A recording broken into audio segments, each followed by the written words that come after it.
Allah dah bagi dah lah ni. Beli dah rumah. Bila tengok rumah yang besar lagi, teringin ke tak teringin?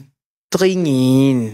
Sebab sifat harta ni tuan-tuan, sebab apa yang akan teringin sampai umur berapa puluh pun akan teringin? Sebab sifat harta ni Nabi sebut adalah satu elemen yang Nabi kata kalau kamu dapat 2 gunung emas pun kamu akan minta daripada Allah yang ketiga.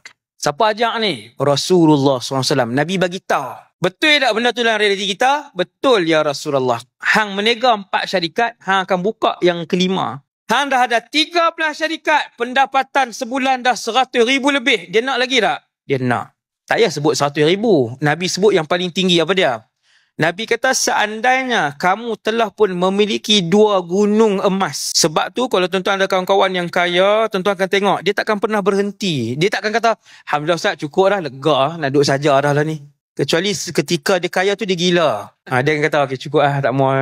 Sifat manusia dia nak lebih, dia mesti nak lebih. Macam mana nak qanaah? Qanaah berasa syukur dan cukup dengan yang ada. Jawapan dia tuan-tuan, kita yakin bahawasanya nanti ada akhirat. Ingat saja yang Allah uji ni, kejar hak kekal abadi.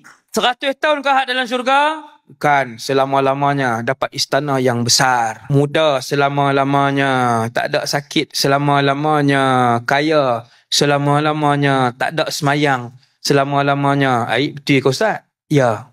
Saya sebut kat tuan-tuan hari ni, dalam syurga tiada lagi ibadat. Hari-hari untuk seronok. Maka cukup kita akan rasa, okey kalau macam tu insya-Allah lah. Kejar akhirat. Pulun untuk banyakkan redha Allah. Nak bagi Allah sayang macam mana?